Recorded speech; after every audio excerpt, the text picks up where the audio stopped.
Hey everyone, this is Andrew Nagel with Valk 9 Designs, and today I'm going to show you my technique for making a wire-wrapped double coil.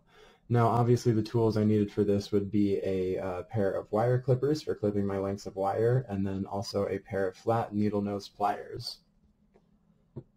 Now to get started with this, you're going to be taking a base wire, and then your coil wire, and then a super thin strand for your detailing wire.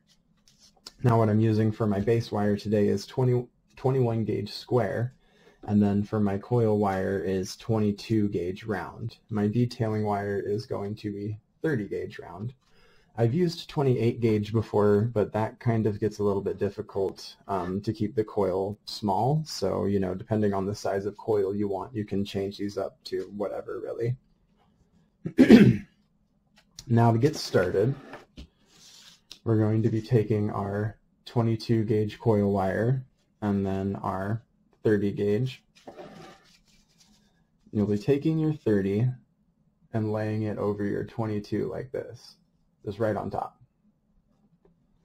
You're going to want to leave a good length there because you're going to take this extra length and wrap it underneath after you've laid it on top. So once again, just right like that. And then continue on down the strand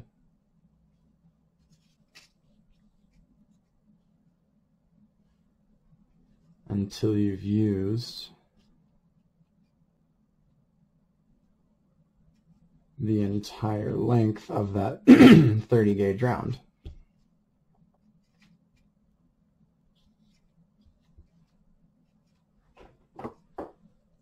I always clip off that last little extra bit. It starts to get hard to manipulate there at the end.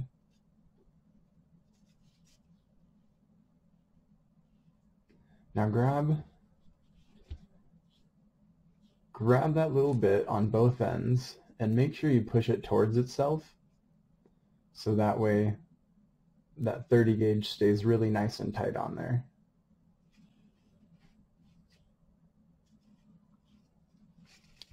Then you're going to continue to thread that 30 gauge on there. I usually just grab what I've already twisted on there and spin it around like that.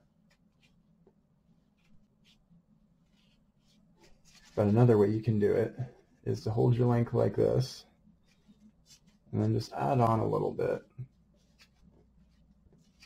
until you get couple centimeters worth of the 30 gauge onto the 22 gauge round. Now after you've done that, you're going to take your base wire and then you're going to be laying your already coiled section on top of your base wire.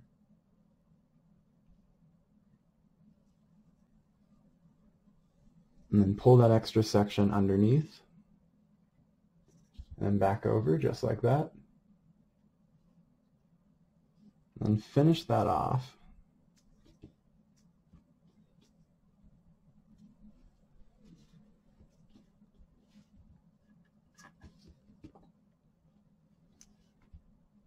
Make sure you take that extra bit of the 22 gauge round that's not coiled and get it really tight onto that 21 gauge base.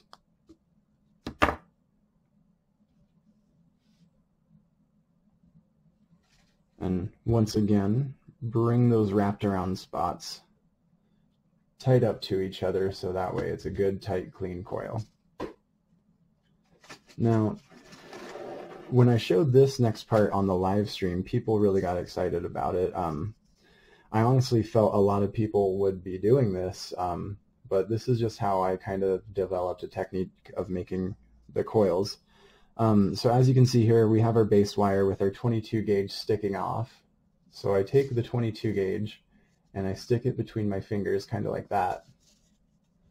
And then this leftover part that's here, I take my thumb and my index finger wrapped around the 22 kind of like that. And then my thumb onto the 30 gauge.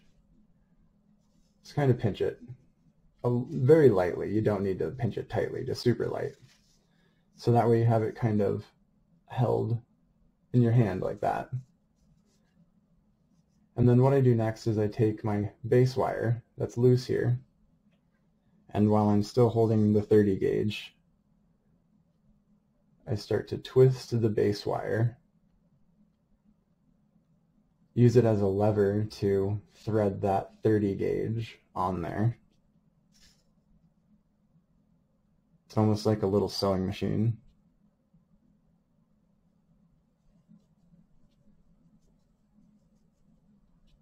Then after you've got a good length of it on there, always make sure that you're tightening up that 30 gauge onto that 22 gauge. Then after you've got a good length of it, take your pliers, start to twist that until you've got enough to grab on. And then once you can grab on, you can start to twist that base wire to pull your coil onto the base wire. And then repeat the process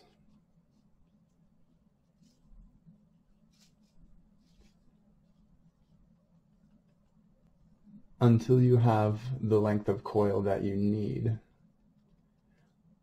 Now, generally when I am measuring out my lengths of coil, I will take the section of pendant that I need and kind of hold it up to, you know, whatever base wire that I need, make sure that I have enough to attach it to the pendant on both ends.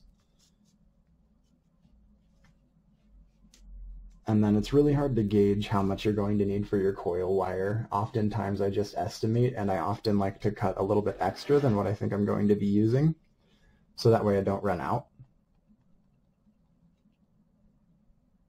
And then just continue using that lever action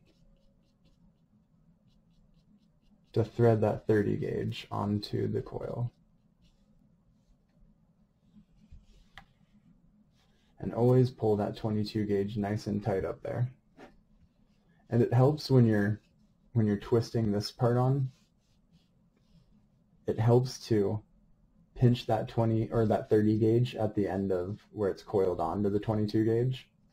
So that way it doesn't start becoming loose as you twist it onto the base wire. Once you're at the end of your coil, you can take that 22 gauge and twist it onto the wire. I generally go 2 to 3 times wrapped around the base wire, and then I clip off the end, and always make sure that you tighten down those ends nice and flat. And then also you want it tight so that way your coil doesn't slide around the base wire. Now this 30 gauge that's left over on the end here, we're going to take straight up like that, just right up to your 21 gauge base wire. And then you're going to take it over the top and bring it back down around at the end of the 22 gauge. Now you're going to start working that 30 gauge back down that 22 gauge. So that way it wraps back down the 22 and over itself right there, kind of locks itself in. Then you're going to take it back down over the rest of the coil. And once I get it going, a couple of strands there, once it goes into a few of those grooves, you can take it and just twist it using the same kind of method as earlier, pinching that 30 gauge with your thumb and your index finger. And just wrap it all the way down the coil. And then clip off the excess, tighten it up, And there is your wire wraps double coil. You can use all sorts of different gauges to make any size of coil, really.